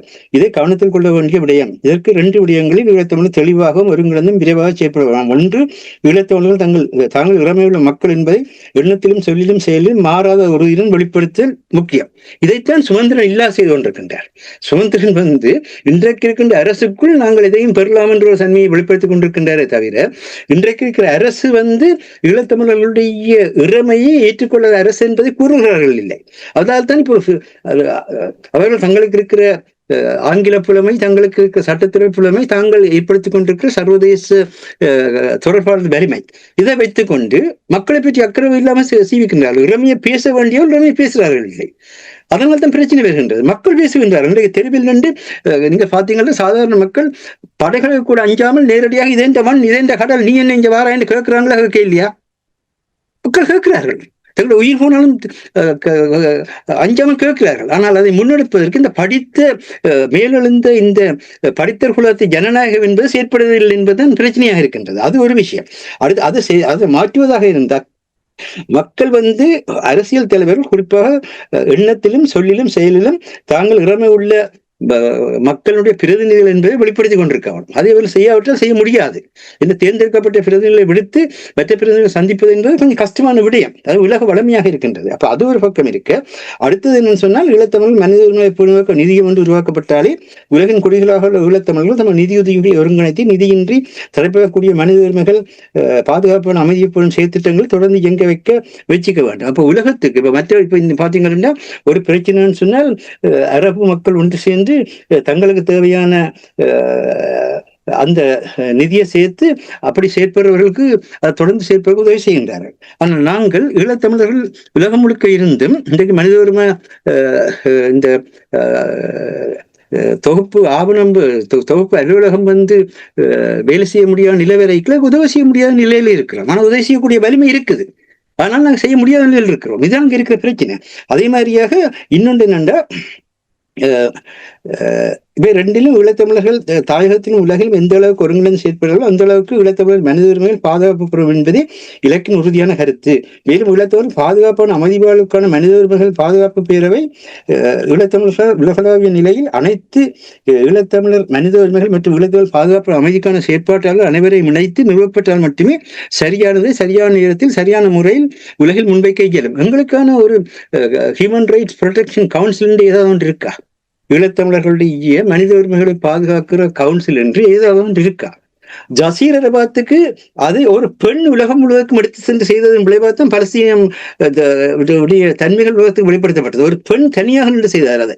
ஆனால் எங்களுக்கு வந்து அந்த மாதிரியாக வந்து உலக நாடுகள் சென்று எங்களுடைய மனித உரிமையை மட்டும் முன்னெடுத்து அதை நிலைநிறுத்துகின்ற ஒரு வலிமை இல்லாதவர்களாக இருக்கின்றோம். தனியாக முடியாமல் இருக்கின்றது. தனியாக முயன்றால் நாங்கள் ஏதோ தேச துரோக குற்றம் செய்கிற மாதிரி தமிழர்களை வெளிப்படுத்தி விடுவார்கள். தங்களுடைய ஏதோ ஒவ்வொருவரும் தங்களுக்கு அதிகாரம் இருக்கிற மாதிரியும் தங்களுக்கு ஆட்சி இருக்கிற மாதிரியும் ஒரு சின்ன வேலையை கூட செய்ய முடியாமல் இருக்கின்றீர்கள். உங்களுக்கு அதிகாரம் அவ்வளவு தான், உங்களுடைய ஆட்சி திறமை அவ்வளவு தான். அது தாயகத்தில் என்றாலும் சரி, உலக நாடுகள் என்றாலும் சரி, தமிழரால் தேசிய தலைவருக்கு பின்னர் தமிழரால் இது உங்களால் செய்யக்கூடியதாக இருந்தது. அவர் செய்தார், என்ற மக்களை நம்பினார். அந்த மக்களுடன் சேர்ந்து தன்னுடைய வாழ்வை அதுக்காக அர்ப்பணித்தார். அதோடு சேர்த்து மாவீரர்கள் பெரும் கூட்டம் வந்து அந்த அர்ப்பணிப்பை செய்தது. அந்த பின்னணியில் தான் அது வந்தது. இப்பொழுது உங்கள் சமுதாயத்துக்கான வலிமை பொருளாதாரத்தால் அளிக்கப்பட வேண்டும். உங்களுடைய சமுதாயத்தில் வலிமை நீங்க சொல்வது போல எங்களுக்கு இருக்கிற துறைசார் கல்வி பயில்கிற எல்லாரையும் இணைத்து உருவாக்கப்பட வேண்டும். ஆனால் அது செய்யப்படவில்லை. தலைவர் செய்தார். தலைவர் ஏன் ஆயுத போராட்ட நேரத்தில் தமிழில் மேம்பாட்டு பேரவையை நிறுவினார்? ஏன் நிறுவினார்? ஆயுத போராட்டத்தை மாத்திரம் பார்த்து கொண்டு போயிருக்கலாமே. ஏன் தமிழர் புனர்வாழ்க்கை நிறுவினார்? ஆயுத போராட்டத்தை மட்டும் பார்த்து கொண்டு போயிருக்கலாமே. ஆயுத போராட்டத்துக்களால்தான் நாங்கள் எல்லாம் செய்ய போறோம் என்ற ஒரு நிலை அவருக்கு இருந்திருந்தது என்றால் அவர் ஏன் அவிதமாக செயற்பட்டார் என்று அவருக்கு தெரியும். தேசத்தை கட்டியெழுப்ப வேண்டிய தேவை இருக்கிறது. தேசத்துடைய பாதுகாப்பு தான் ஆயுதம். ஆயுதம் ஒரு கருவி. தேவை ஏற்பட்டால் பயன்படுத்தத்தான் வேணும். இன்றைக்கு ஈரான் வந்து தேவை ஏற்பட்டால் நாங்கள் பயன்படுத்துவோம் சொல்றார்கள். அமெரிக்காவையும் நாங்கள் எதிர்ப்போம் சொல்றார்கள். துணிஞ்சு சொல்றார்கள். இன்றைக்கு அமெரிக்கா நேரடியாக தாக்கமாக இருந்தால் நாங்கள் திருப்பி தாக்குவோம். எப்படி தாக்கம் எங்களுக்கு தெரியும். சொன்னார்களா சொல்லவில்லையா? அமெரிக்காவுடைய வலிமை என்ன, ஈரானுடைய வலிமை என்ன? ஆனால் செய்கின்ற அந்த மன துணிவு, அதுதான் வாழ்க்கையை கொண்டு ஒரு சக்தி. ஒவ்வொரு மனிதனுக்கும் இருக்கிற அந்த மன துணிவு தான் என்னால் வாழ முடியும், என்னால் செய்ய முடியும், உண்மையை நிலைநாட்ட முடியும், நீதியை நிலைநாட்ட முடியும். இது என்னுடைய வாழ்வு மாறுபட்டாலும் கூட நடைபெறும். என்னுடைய வாழ்வு தான் மாறுபடுமே தவிர அதை எடுத்து சொல்வதற்கு மிக பெருந்தொழிலான மக்கள் இருக்கின்றார்கள். இதுதான் தேசிய தலைவர் அவர்கள் ஒரு குறிக்கப்பட்ட ஒருவரை தலைவராக்க விட்டுடைய காரணம். ஏனென்றால் மக்கள் போராட்டத்தில் யார் மக்களுக்காக வேண்டி தங்களுடைய உண்மையான தியாகத்தை அர்ப்பணிப்பை செய்கின்றார்களோ அவர்கள் தாங்களாக தலைவராக மேல் எழுவார்கள். இது ஒரு சொல்லி தலைவராக்க முடியாது. நீங்க சேர்க்கிற விதத்தில் தான் அமையும். அதுக்குள்ளாக தான் இன்றைக்கு வந்து எங்கெண்டாலும் பாருங்கள் அதுதான் நடக்கும். ஆகவே இந்த விஷயங்கள் தான் சொன்னோம். நீங்க சொன்னது போல இந்த 13ஆம் திருத்தத்தை வந்து மனித உரிமை ஆணையாளரிடத்துல அதை வலியுறுத்த சொல்லி சில சிவில் சமூக அமைப்புகளும் சில அரசியல்வாதிகளும் கேட்டிருக்கிறார்கள் என்றால் இது வந்து அந்த கோர்ட் ஜஸ்டிஸ்ன்னு சொல்லி ஆங்கிலத்தில் ஒன்று இருக்குது. அதாவது ஒவ்வொரு அரச சபையிலும் ஒரு ஒரு ஒரு நகைச்சுவை ஆளர் இருப்பார். அந்த நகைச்சுவையாளர் இடைக்கிடையில வந்து அந்த சரியான ஸ்ட்ரெஸ்ல இருக்கிற சரியான அழுத்தத்தில் இருக்கிறவர்களுக்கு ஒவ்வொரு நகைச்சுவையை செய்து வருகிற மகளை தென்னாடுகிறான் கதை. சரியா? அப்படி இது என்ன இது அணுகிறதா இருக்கிறது? அவருக்கு எந்த அதிகாரம் இருக்குது? உள்நாட்டு பிரச்சனைகளை செலவிட்டு அந்த உள்நாட்டு பிரச்சனையில வந்து இந்த மாதிரி தான் தீர்வு செல்ல வேண்டும் என்ற அதிகாரம் எங்கே இருக்குது? இது தெரியாமல் அது போன வீரேஸ்வரி பத்திரிகையிலேயே தெளிவாச்சு குறிப்பிட்டிருந்தார். இந்த மாதிரியான வேலை செய்யாதீங்க. அவர் வாரது மனித உரிமை சம்பந்தமான மாற்றம் என்ன என்றதை பார்க்க, அது 9 வருஷத்துக்கு பிறகு உண்மையாகவே ஏதாவது மாற்றம் ஏற்பட்டிருக்கான்றதை நேரடியாக பார்க்க முயல்கிறார். பிரித்தத்தான் செய்கின்றார். ஆனால் அந்த நேரத்துல நீங்கள் என்னன்னு சொன்னால் அதோட தொடர்பே இல்லை. உங்களுக்கு அந்த வாய்ப்பாடு மாதிரி 2 வச்சிருக்கீங்க. ஒன்று வந்து 13ஆம் திருத்தம், அடுத்தது வந்து சமஷ்டி. இந்த 2 என்னன்றே உங்களுக்கு தெரியாது. 13ஆம் திருத்தத்தை சொல்ற நீங்க இன்றைக்கு வழக்கு கிழக்கு ஒரு அழகாக இருக்குது. 13ஆம் திருத்தம் வந்து திம்பு பேச்சுவார்த்தையில பின்னணியில வந்தது. திம்பு பேச்சுவார்த்தையில கோட்பாடுகளை இந்திய ஸ்ரீலங்கா அரசாங்கம் ஏற்றுக்கொள்ளுதா? அதை ஏற்றுக்கொள்ள விட்டதுக்கு இந்திய அரசாங்கம் ஏதாவது முறையில் அதை வலியுறுத்துதா? இல்ல. அப்ப அதுவே எப்பயோ முடிஞ்ச கதை. சரியா? இதானதான் இதுல பாக்குற பொழுதுதான் அந்த கவுன்சில் தேவை. நீங்கள் ஒரு கிரிக்கெட் பிளேயர், உங்களுக்கு தெரியும் களத்தில் இருக்கிற சூழ்நிலை வச்சுதான் கேப்டன் முடிவு செய்யலாமே தவிர எந்த ஒரு கேப்டனும் வந்து உள்ளுக்கு போகல இந்த மேட்ச் எந்த ஒரு குழு தலைவரும் உள்ளுக்கு போய்க்கல இந்த ஆட்டத்தில் நான் வெற்றி பெறுவேன் 6வது ஒருவர் களத்துல கால் வைக்க இயலுமா? எந்த மன்னாதி மன்னனாக இருக்கட்டும், கிரிக்கெட்டை கரைச்சி குடிச்சவரே இருக்கட்டும், அவர் அந்த மைதானத்துல கால் வைக்க சொல்லட்டும் பார்ப்போம் இந்த ஆட்டத்தை நான் வெல்வேன் என்று சொல்ல மாட்டாங்க. ஏனென்றால் களவு இப்படி மாறுதோ அதுக்கேற்ற வித நீங்க மாற வேணும். இந்த அடிப்படையை தான் நாங்கள் பிரித்தானிய தூதரில் பார்க்கிறோம் என்று அவர் போய் அங்க மிகப்பெரிய ஒரு செய்தியை யாழ்ப்பாணத்தினுடைய இப்பத்திய மாநகர சபை முதல்வர் விவேகானந்த ராஜா மதிவதனையை சந்தித்த பொழுது பிராந்திய மேம்பாடு, சேவை வளங்கள் மற்றும் வெளியூருக்கான வேலைவாய்ப்பு, மாகாண மற்றும் நகராட்சி நிலையில் நிர்வாகத்தை வெளிப்படுத்துவதற்கான உள்ளூர் முன்னுரிமைகள் குறித்து பேசியிருக்கின்றார். இவைகளை பற்றி உங்களிடத்திலிருந்து உண்மையாகவே இதுக்கான ஆவணங்கள் இருக்கின்றதா? இதுக்கான ரோட் மேப் இருக்கிறதா? இதுக்கான பிசினஸ் பிளான் இருக்கிறதா? இல்ல. அப்ப ஒருவர் இப்ப இருக்கிற உலக சூழ்நிலையில இறமைன்றது இன்றைக்கு இல்லாத ஒரு நிலை இருக்குது. உலகம் தழுகின இறமையாக இருக்குது. எல்லா நாடுகளும் ஒன்றோடு ஒன்று பின்னி பிணைந்த நிலை இருக்குது. இப்ப இந்தியா தன்னுடைய தன்மையில இருந்து பொருளாதார தன்மையில வீழ்ச்சி அடைகிறன்னு சொல்லி ஃபாரின் அஃபேர்ஸ்ல மிகப்பெரிய கட்டுரை வந்திருக்கிறது. விதமாக அந்த மாற்றம் வந்து கொண்டிருக்கின்றது என்று விதமாக சீனாவை மாற்றலாம் நினைத்து சீனாவை மாற்ற முடியவில்லை. சீனா அதே நிலையில் இருக்கின்ற பொழுது இந்தியா இப்பொழுது சிக்கலான நிலையில் இருக்கின்ற பற்றியெல்லாம் எழுதுகிறார்கள். இந்தியாவிலும் மாற்றங்கள் வருவதற்குரிய சூழ்நிலை இருக்கின்ற அவர்கள் அதை சமாளிப்பதற்கான பல விஷயங்களை செய்கின்றார்கள். அது ஒரு நாடு, அது சன்னத்தாரை பாதுகாத்துக் கொள்ளும். இந்தியாவை பாதுகாக்க நாங்கள் போக தேவையில்லை என்பதுதான் அடிக்கடி அரசு சொல்கின்ற விஷயம். இந்தியாவை மிகப்பெரிய பிராந்திய மேலாண்மை. ஐயா, தயவு செய்து நீங்கள் உங்களுடைய ஆட்சியை நீங்கள் நிலப்படுத்த முடியாத நீங்கள் இந்தியாவுக்கு தயவு செய்து பாதுகாப்பு சொல்லாதீங்க, இந்தியாவுக்கு வழி சொல்லாதீங்க. அவங்களுக்கு தெரியும் அவங்கள பாதுகாத்துக் கொள்றதுக்கு. அவர்களுடைய பாதுகாப்பு தன்மைக்குள் நாங்கள் எப்படியாக எங்களுக்கான தன்மையை பெறலாம். பிரித்தானியாவுடைய பாதுகாப்பு தன்மைக்குள், சீனாவுடைய பாதுகாப்பு தன்மைக்குள் அவள் ஒவ்வொருவரும் தங்களுடைய அரசை பாதுகாப்பார்கள். அமெரிக்கா பாதுகாக்கும். இன்றைக்கு அமெரிக்காவுக்கு ஸ்ரீலங்கா மிக முக்கியமான இடமாக வரப்போகிறது. அதை வைத்துதான் அமெரிக்கா அது கையாளும் என்பதற்காக சீனா மிக கவனமாக இப்பொழுது இலங்கையை கையாண்டு கொண்டிருக்கின்றது. என்றால் இந்த ஆட்சி முறையை மாறினால் அதுக்கு சிக்கல் வரும் என்று தெரியும். அவர்கள் அந்த ஆட்சி முறையை மாற்றுவார்கள். அது நடக்கும் நிச்சயமாக. ஆகவே இவற்றையெல்லாம் தெளிவாக இது பண்றதுக்கு நீங்கள் எத்தனையோ முறை சொல்லிவிட்டீர்கள். ஒரு பொது கட்டமைப்பு இல்லாமல் செய்ய முடியாது. அந்த பொது கட்டமைப்பில் எல்லாரும் தங்களுடைய அறிவையும் ஆற்றலையும் பகிர்ந்து கொள்ளவும். உங்களுடைய கட்சி கொள்கைகளை கொண்டு பகிர்ந்து கொள்ளாதீங்க. நீங்கள் யார் தமிழருக்கு சபை செய்த வேண்டும் இன்றைக்கு சொல்றதுக்கு?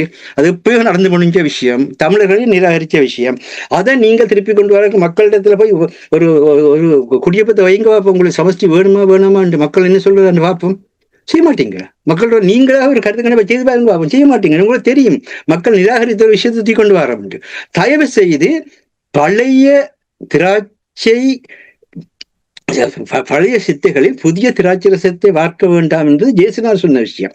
எந்த புதிய திராட்சை ரசத்தை வார்த்தா அது சித்தையை வெடிப்பிச்சு வெளியே தான் பெறும். இப்ப நீங்கள் பழைய சித்தைகளை வச்சுக்கொண்டு இருக்காதீங்க. தயவு செய்து இப்ப இந்த பிரச்சனையை கையாளக்கூடிய இளையவர்களிடத்துல அரசியல் ஒப்படைங்க, பொருளாதாரத்தை ஒப்படைங்க, கல்வி ஒப்படைங்க. அது நடைபெறும். அதுக்கு நீங்கள் விடுறீங்கள் இல்லை. அதுதான் பிரச்சனையா இருக்கிறது. அதுக்கான தன்மைகளை தோற்றிக்கணும் என்பதுதான் உங்களுடைய வேண்டுகோளா இருக்கிறது. நாங்கள் யாருக்கு எதிராக கதைக்கவில்லை. உண்மையில் நீங்கள் மேலும் மேலும் பரப்புவதற்கான வழிவகைத்தான் சொல்கின்றோம். என்னன்னு சொன்னால், நீங்கள் வீழ்ச்சி அடைந்தாலும் தமிழர்கள் வீழ்ச்சி அடைகின்றீர்கள். நீங்கள் ஒவ்வொரு தமிழனும் வீழ்ச்சி அடையீர்கள். தமிழினம் தான் வீழ்ச்சி அடைகிறது. என்ன, நீங்க தமிழர். நீங்கள் செயலாற்றல் இல்லாமல் கீழே விழுகின்ற பொழுது தமிழினம்தான் விழும். இதான் நடக்கும். ஆகவே நாங்கள் இனத்தின் சார்பாக உங்களுக்கு சொல்வது என்னவென்றால், யாராக இருந்தாலும் உங்களை அதிகாரத்தை வைத்து உங்களை கட்டமைக்காதீர்கள். அதிகாரம் ஒரு செகண்டில் மாறும். அதான் இன்றைக்கு இஸ்ரேல் நிலை. இன்றைக்கு இஸ்ரேல் தன் உலகத்திலேயே தனிமைப்பட்ட நாடாக மாறிடுச்சு. தனிமைப்பட்ட நாடாக மாறிடுச்சு. இந்த விளைவு இஸ்ரேலுக்கு தெரியும். இன்னும் கொஞ்சம் காலத்துல இஸ்ரேல் மிகப்பெரிய சிக்கல்களே மாட்ட போகுது. தனித்தலுக்கு போகுது. இந்த சிக்கல் தான் இப்ப எங்களையும் இந்தியா அப்படித்தான் எங்களை தனிமைப்படுத்துவதற்காக தான் இன்றைக்கு பயங்கரவாதிகள் என்ற பெயரை தமிழர்களுக்கு சுமத்திச்சுன்றது எல்லாருக்கும் தெரியும். அந்த தனிமைப்படுத்தலோட தான் தாங்கள் நினைத்து செய்யலாம் என்பதற்காக. அது இந்தியாவுடைய தன்மை. இந்தியாவை நாங்கள் குரல் கூறவில்லை. இதை நீங்கள் தான் உணர்ந்து செயல்பட வேண்டும் என்பதுதான் நாங்கள் கூறுகின்ற தன்மை கருத்தாக இருக்கின்றது. நீங்கள் கூறியது போல் 13வது திருத்த சட்டம் சமஷ்டியின் தொடர்பாக எவ்வளவு நேரத்தை விரயம் செய்தார்களோ அவ்வளவு நேரத்தை ஒரு கட்டமைப்பு உருவாக்குவதற்கு பயன்படுத்தி இருந்தார்கள் என்றால், ஆண்ட்ரூ பேட்ரிக் அவர்கள் கூறும் பொழுது அதை பார்த்து அடுத்த கட்டத்துக்கு எவ்வாறு நகர வேண்டும் என்றதை அவர் வழிகாட்டி சென்றிருப்பார். இதைத்தான் நீங்கள் எவ்வளவு காலம் ராமேந்திரன் போன்றவர்கள் தொடர்ச்சியாக எத்தனை ஆண்டுகளாக இதை வலியுறுத்தி கொண்டு இருக்கின்றோம். சரி, நன்றி மாஸ்டர். அரசு 13 தொடர்பாக கூறும்பொழுது அதில் ஒரு சின்ன ஒரு கேள்வி இருக்கு. அதாவது 13 எப்பொழுதுமே சிக்கலான விஷயமாகத்தான் இருக்கிறது. மாஸ்டர் கூறியது முற்றிலும் உண்மை. ஐக்கிய நாடுகள் சபையினால் ஒரு நாட்டினுடைய அரசியல் அந்த விடயங்களுக்கு அதுக்கு ஈடுபட முடியாது. இருந்தாலும் கூட உங்களுக்கு தெரியும், ஒரு திட்டமிட்ட வகையில் இந்த 13 கொண்டே ஐக்கிய நாடுகளுடைய அந்த வரைவில் கொண்டே சரத்தை பூத்தியது ஒரு திட்டமிட்ட செயல்பாடு என்று நீங்கள் நம்புகிறீர்களா? இதை எவ்வாறு அதிலிருந்து விடுவிப்பது? அதாவது ஐக்கிய நாடுகள் சபைக்கும் இதுக்கும் தொடர்பில்லை, ஆனால் இதை ஒரு பேசு பொருளாக வைத்துக் கொண்டு திசை திருப்பதும் தமிழ் மக்களுடைய நேரத்தை விரயம் செய்வது போல் தெரிகின்றது. இதை எவ்வாறு கையாள வேண்டும் என்று நீங்கள் கருதுகிறீர்கள்? இது பின்னடைவை ஏற்படுத்தி கொண்டே இருக்கின்றதா? உண்மைதான். என்னென்று சொன்னால், நாங்கள் இதை முதலே பேசியிருந்தோம். அதாவது 13வது திருத்த சட்டத்தை நான் நினைக்கிறேன் 2 வருடங்களுக்கு முதல் இடம்பெற்ற ஐக்கிய நாடுகள் ஜெனீவாவில் இடம்பெற்ற அந்த ஐக்கிய நாடுகள் சபையின் மனித உரிமைகள் ஆணைக்குழுவின் கூட்டத்தொடரில் சமர்ப்பிக்கப்பட்ட ஐக்கிய நாடுகள் சபையினால் வெளியிடப்பட்ட அறிக்கையில் பூத்தப்பட்டிருந்தது. அப்போது அதனை இந்தியா தான் அதற்குள் சென்று பூத்தி இருந்தது. அதாவது இந்த போர் குற்றம் இனப்படுகொலை என்ற விவகாரத்தை நீட்டு போக செய்வதற்காக அதற்குள் அரசியல் பூட்டப்பட்டது. உண்மையில் அந்த அரசியலுக்கும் ஐக்கிய நாடுகள் சபையில இந்த பிரிவு, ஐக்கிய நாடுகள் சபையில் பல பிரிவுகள் இருக்கின்றன.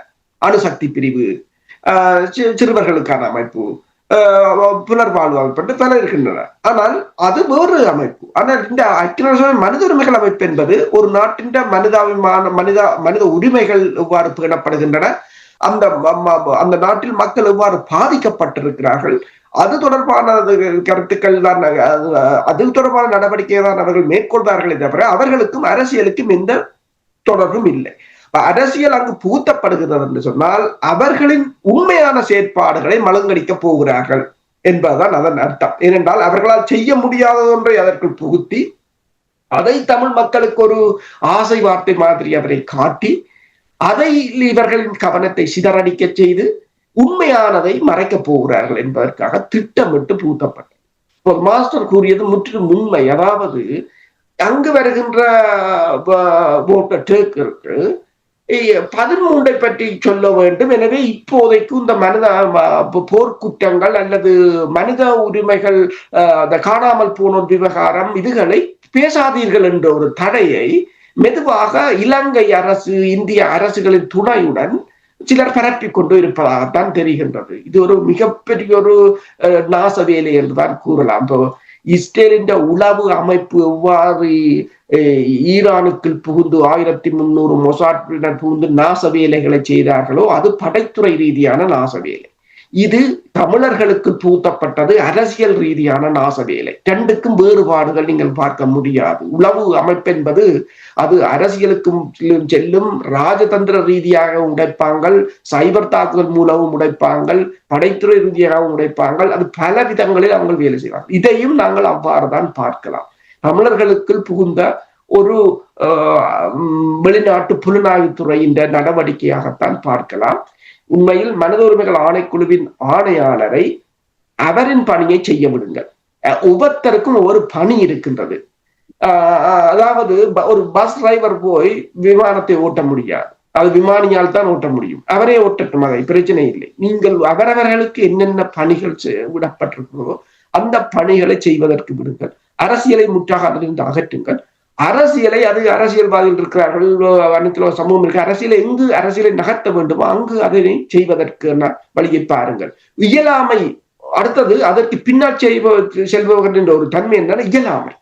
உங்களால் இயலாமை என்றவுடன் மனிதர்கள் ஆணைக்குழுவில கொண்டு போய் 13 போடுவது என்பது ஒரு கேவலமான விடயம். உங்களால் எதுவும் இயலவில்லை என்றதை காட்டுகின்றது.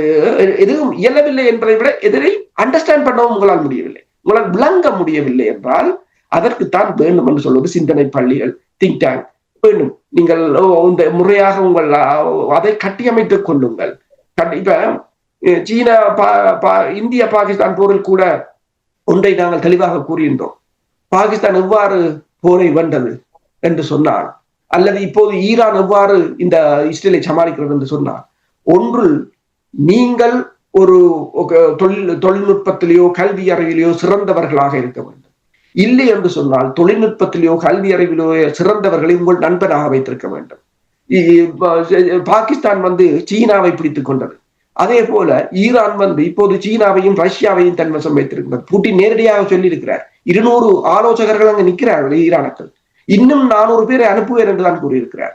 அப்ப அதே போலதான் தமிழர்களை பொறுத்தவரையிலும் உங்களுக்கு ஆலோசனைகள் தேவையில்லை. வெளிநாடுகளில் எத்தனையோ பேர் இருக்கிறார்கள்.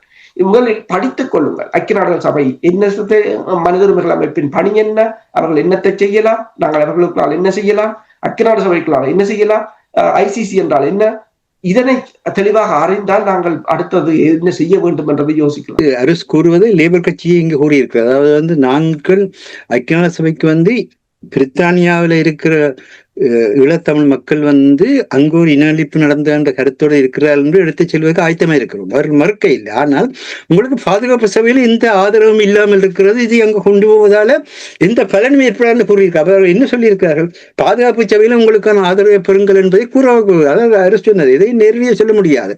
நாங்கள் இப்பொழுது லேபர் கட்சியை கூட சொல்ல முடியாது. லேபர் கட்சி தெளிவாக சொல்லுகிறது, நாங்கள் இங்கிருக்கின்ற ஈழத்தமிழர்களுக்கு இந்த கருத்தியல் இருக்கின்றதை எடுத்துக்கொள்ள சென்று நாங்கள் ஆயத்தமாக இருக்கிறோம். ஒரு பிரச்சனை உங்களுக்கு இல்லை. ஆனால் நாங்கள் நீங்கள் ஐக்கிய சபைக்கு இதை கொண்டு போனால் பாதுகாப்பு சபை எடுப்பிலேயே நிராகரிக்கும். ஆகவே நேரமும் காலமும் தான் நேரமும் உழைப்பும் தான் வீணாகுமே தவிர நீங்க அதை உருவாக்கணும்னு சொன்னார்கள். ஆனால் பாதுகாப்பு சபையில் ஈழத்தமிழுடைய பிரச்சனையை உறுதிப்படுத்துவதற்கு என்ன செய்கிறீர்கள் இதான் இருக்கிற பிரச்சனை. அது மட்டும் இல்லை, இன்னொரு விஷயம், இங்க போன முறை இப்ப அரசு சொன்ன மாதிரி ஐக்கிய நாடு சபையும் அனைத்துலக ஊடகங்களும் எங்களுக்கு மேல அக்கறையா இருந்த நேரத்துல இந்தியா எங்களுடைய டிக்னிட்டி ஆஃப் லைஃபை, எங்களுடைய வாழ்வினுடைய நாணயத்தன்மையை அல்லது தன்மானத்தை உறுதிப்படுத்துவோம், அதை நாங்கள் செய்கின்றோம் என்று சொன்னார்கள். அதை சொல்லித்தான் அவர்கள் அந்த நேரத்தில் அதை திசை திருப்பினார்கள். அதற்கூட அவர்களால் செய்ய முடியாது போயிட்டு அவர்கள் அங்கே போய் கதைக்க போனோம்னா நேரடியாகவே கோத்தபாய ராஜபக்ஷ ஒரு வசனத்தில் சொன்னார். அதாவது நாங்கள் பெரும்பான்மை மக்களுடைய வாக்களை பெற்று வந்த நாங்கள் பௌத்தத்துக்கும் சிங்களத்துக்கும் தான் நாங்கள் அரசு முடிஞ்சுது, அதுக்கு என்ன செய்கிறீர்கள் நாளைக்கு நீங்கள் சொன்னீர்கள் தமிழர்களுக்கு அந்த டிக்னிட்டி ஆஃப் லைஃபை நாங்கள் கொண்டு வருவோம், எங்க கொண்டு வந்திருக்கிறீர்கள், எப்படி கொண்டு வந்திருக்கிறீர்கள், பதில் இல்லை.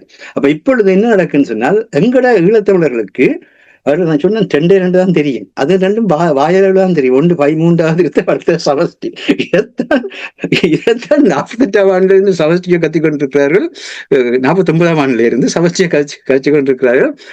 என்ன இந்த 87ஆம் ஆண்டுல இருந்து 13வது திருத்தம் நீக்கப்பட்ட பொழுது அதை எதிர்த்து எத்தனை தேசிய தலைமை போராடியதை தவிர தேசிய தலைமை சொன்னது என்னென்றால் இதுகள் ஒன்றுமே நடைமுறைப்படுத்த முடியாது, நீங்க செய்து பாருங்கள், நாங்கள் அதுவரை அமைதியா இருக்கிறோம்னு சந்தர்ப்பம் கொடுத்து பார்த்தார்கள். அவர்கள் அப்படித்தான் சொன்னார்கள், அவர்கள் ஏற்றுக்கொள்ளவில்லை. நீங்கள் முயற்சித்து பாருங்கள், அது நடக்காது. ஆனபடினால்தான் தயவு செய்து இப்பொழுது இருக்கிற நிலையில கல்வியையும் வேலை வாய்ப்பையும் மக்களுக்கு உருவாக்க வேண்டிய மிகப்பெரிய பொருளாதார நிலையில இருக்கிறோம். அதை முதல்ல செய்யறதுக்கான திட்டங்களை கொண்டு வாங்க. அதுக்கான வங்கி முறை தேவையா இருக்குது, வங்கி முறை உருவாக்குங்க. இன்றைக்கும் உங்களுக்கு வங்கி முறை இல்லை. உலகத்துல வங்கி முறை இல்லாத ஒரு தேசிய இனமாக இருக்கிற இனம் உண்டு, தமிழினம்.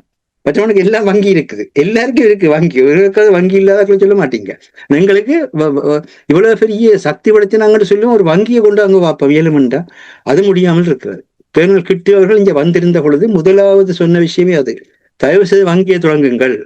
அன்றைக்கு அவருடைய அந்த இதுக்கு ஊடகம் அடுத்தது 2வது, அவர்கள் ஊடகத்தை கொண்டு வந்தார்கள். ஆனால் ஊடகத்தை இப்பொழுது எப்படி நாங்கள் நடத்தி கொண்டிருக்கிறோம்னா எங்களுக்கே தெரியும்.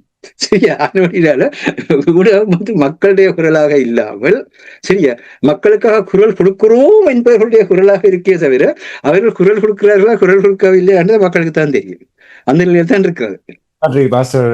நீங்கள் இருவருமே கூறியது போல் மேற்கத்திய நாடுகள் குறிப்பாக இவர்கள் வெளிப்படையாக பேச மாட்டார்கள், ஆனால் வாழைப்பழத்தை உறுத்தி தந்திருக்கிறார்கள். அடிக்கடி குறிப்பிட்ட ஆலோசனை இல்ல, இந்த பாதுகாப்பு நிலை அப்படி வருகிறது. இப்ப ஒவ்வொரு மக்களும் தங்களுமே தாங்களை பாதுகாக்கிற நிலைக்கு வந்துட்டேன்னா உலக நாடுகள் பாதுகாக்க முடியாத நிலைக்கு போய்கொண்டு, அதிகமாக அவர்கள் அதை சொல்றதுக்கு ஒரு காரணம் என்ற உங்களுக்கான பொருளாதாரத்தை ஏற்படுத்திக் கொள்ளுங்க, உங்களுக்கான ரிஸ்க் மேனேஜ்மெண்ட் ஏற்படுத்திக் கொள்ளுங்க, உங்களுக்கான என்ன ஃபியூச்சரை பற்றி சிந்திச்சு கொள்ளுங்க. இந்த இனி எங்களால் செய்ய முடியாத நிலை, பிரித்தானியாவில் செய்ய முடியாத நிலை வந்துட்டு, அமெரிக்காவில் செய்ய முடியாத நிலை வருகிறது. இனி அப்ப அவர்கள் நேரத்தோடய உங்களுக்கான அந்த எச்சரிக்கையை தரார்கள், மாற்றத்தை வெளிப்படுத்துகிறார்கள். தயவு செய்து கவனத்தில் எடுங்க. நேரம் வரும்பொழுது தற்பாதுகாப்புக்காக என்ன விதமாக செயல்பட வேண்டும் என்பதை அவர்கள் தெளிவாக கூறியிருக்கிறார் என்பதை நீங்கள் இங்கே கூறியிருக்கிறீர்கள்.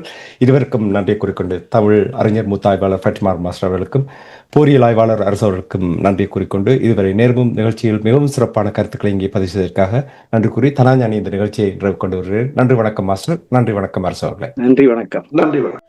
எமது பார்வையாளர்களுக்கு வணக்கம்.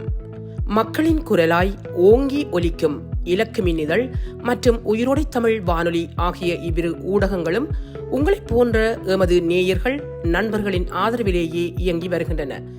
மிக குறைந்த வளங்களுடன் பல இடர்கள் மற்றும் தடைகளை தாண்டி பயணிக்கும் எமது ஊடகங்களின் பணிகள் மேலும் வளர உங்களால் முடிந்த நிதி உதவியை வழங்கி இன்னும் காத்திரமான செயற்பாடுகளை முன்னெடுக்க உதவுமாறு மிகவும் பணிவன்புடன் வேண்டி நிற்கின்றோம். உங்கள் பங்களிப்பு உங்களின் உரிமை குரலாய் ஓங்கி ஒலிக்கும். நன்றி.